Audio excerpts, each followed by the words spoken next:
मैं 25 तारीख को दीमापुर आ गई थी और 26 को यहाँ पे इलेक्शन था, तो मैं कहीं जा नहीं पाई। और आज एक्चुअली मैं वेट कर रही हूँ क्योंकि मेरी एक फ्रेंड ने मुझे कॉल किया कि वो भी नागालैंड आना चाहती है, तो कल वो आएगी, फिर हम लोग फर्दर नागालैंड में ट्रैवल करेंगे।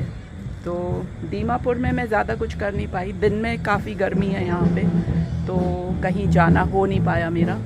तो अभी मैं जिस होम स्टे में रुकी हूँ उसकी छत पर आई हुई हूँ और यहाँ से सनसेट का नज़ारा इतना अच्छा दिख रहा है। जब आप नागालैंड एंटर करते हैं दीमापुर से और आप फ़्लाइट लेके आते हैं, तो फिर एयरपोर्ट पे कोई भी सुविधा नहीं है ILP लेने के लिए।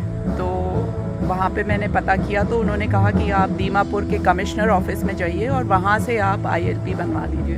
फिर जब मैं यहाँ होम स्टे में आई तो उन्होंने बोला आप ऑनलाइन भी अप्लाई कर सकते हैं, तो मैंने ILP के लिए ऑनलाइन अप्लाई कर लिया। तो उसमें जब आप ऑनलाइन अप्लाई करते हैं तो वो डेट्स पूछते हैं कि कितने से कितने तक आप रहोगे और किन किन डिस्ट्रिक्ट्स में आप जाओगे। तो ये थोड़ा सा डिफरेंट है और इसमें ऑनलाइन करने पे कोई भी पैसा नहीं गया है। तो ILP लेना नागालैंड में भी बहुत ज़रूरी है।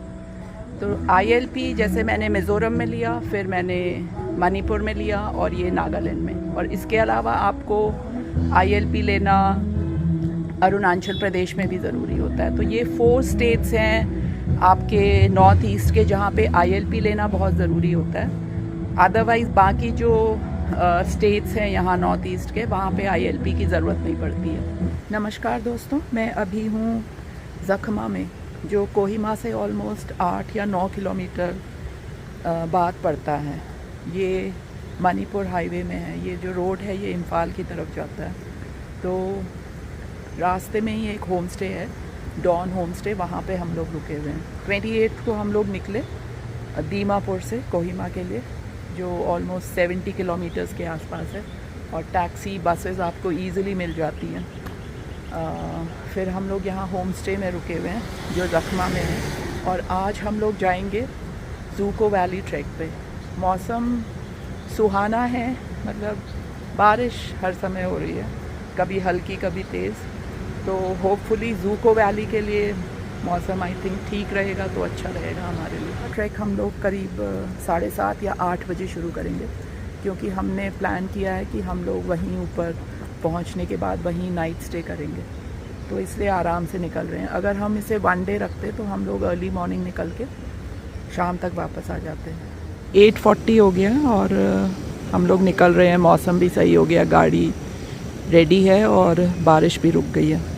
तो अभी हम निकलेंगे और 1 घंटा लगेगा यहाँ से होम स्टे से हमें ट्रैक पॉइंट तक जाने में।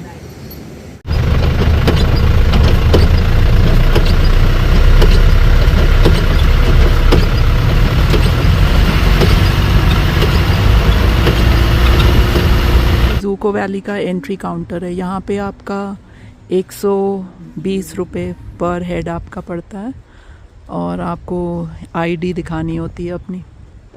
और इसके बाद सारा ऑफ रोडिंग है और रोड की कंडीशन बहुत अच्छी नहीं है।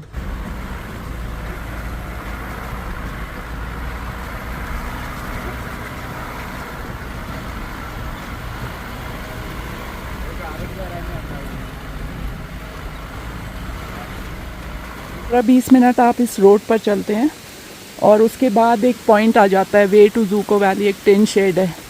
और उसके बाद ये सीढ़ियाँ आपको लेनी है। अब 1.5 घंटे आपको ऐसे ही चढ़ाई चढ़नी है। तो 1.5 घंटा हो गया हमें ऐसे चढ़ाई चढ़ते चढ़ते। ठीक है, चढ़ाई, रास्ता बहुत ख़राब नहीं है, बारिश होने के बावजूद भी सब ठीक है। तो बीच बीच में वेट कर रही हूँ सुधा के लिए।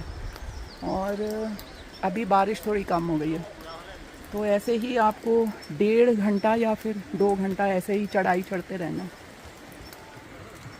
The best view comes from the hardest climb. यहाँ पे एक चट्टान है। ओके, इसके बाद ये एक पॉइंट आ जाता है। The best views comes after the hardest climb. You are now entering plastic free zone. और जो रास्ता है वो इस तरफ से जाता है। 2 घंटे से थोड़ा ऊपर हो गया होगा चलते हुए। सीधा सीधा चलना है, लेकिन क्योंकि पूरे भीगे हुए हैं, जब से हमने ट्रैक स्टार्ट किया है तब से बारिश ही हो रही है, तो मेरे पास तो रेनकोट भी नहीं है, तो मेरा पूरा अंदर तक सब कुछ भीगा हुआ है। हाँ, और पजामे का तो बुरा हाल है। जूते भी अभी तक तो मोजे ड्राई हैं जूते के अंदर, लेकिन लगता नहीं है कि ज़्यादा देर वो भी बच पाएगा।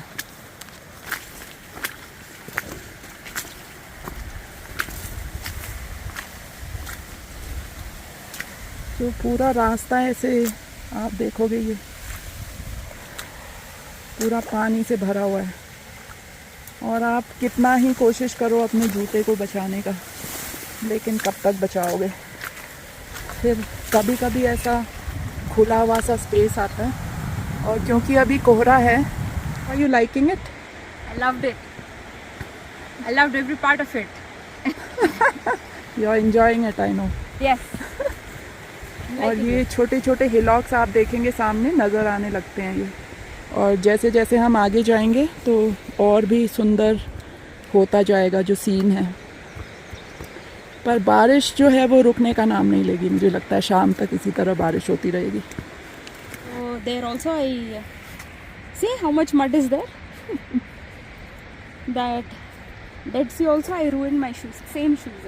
I put it in the.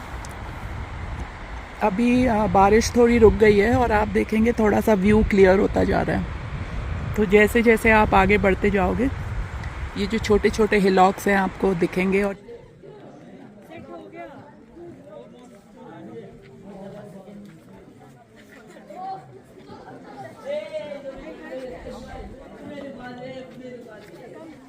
मैं अभी ज़ूको वैली में हूँ, और सुबह के 5:15 बज रहे हैं। रात भर हम लोग सो नहीं पाए।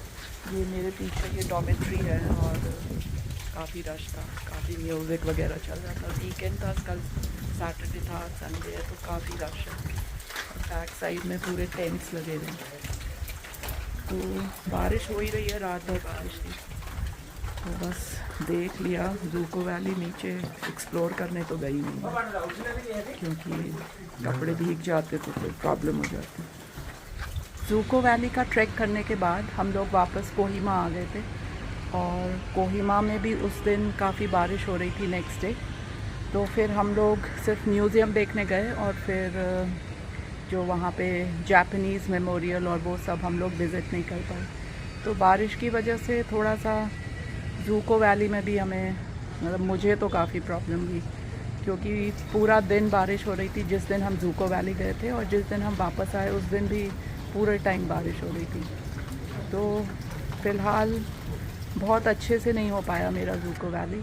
मे बी फिर कभी मैं दोबारा आऊँगी तो ज़ूको वैली ज़रूर विज़िट करूँगी दोबारा। तो मिलते हैं अगले सफ़र पर। Till then bye bye.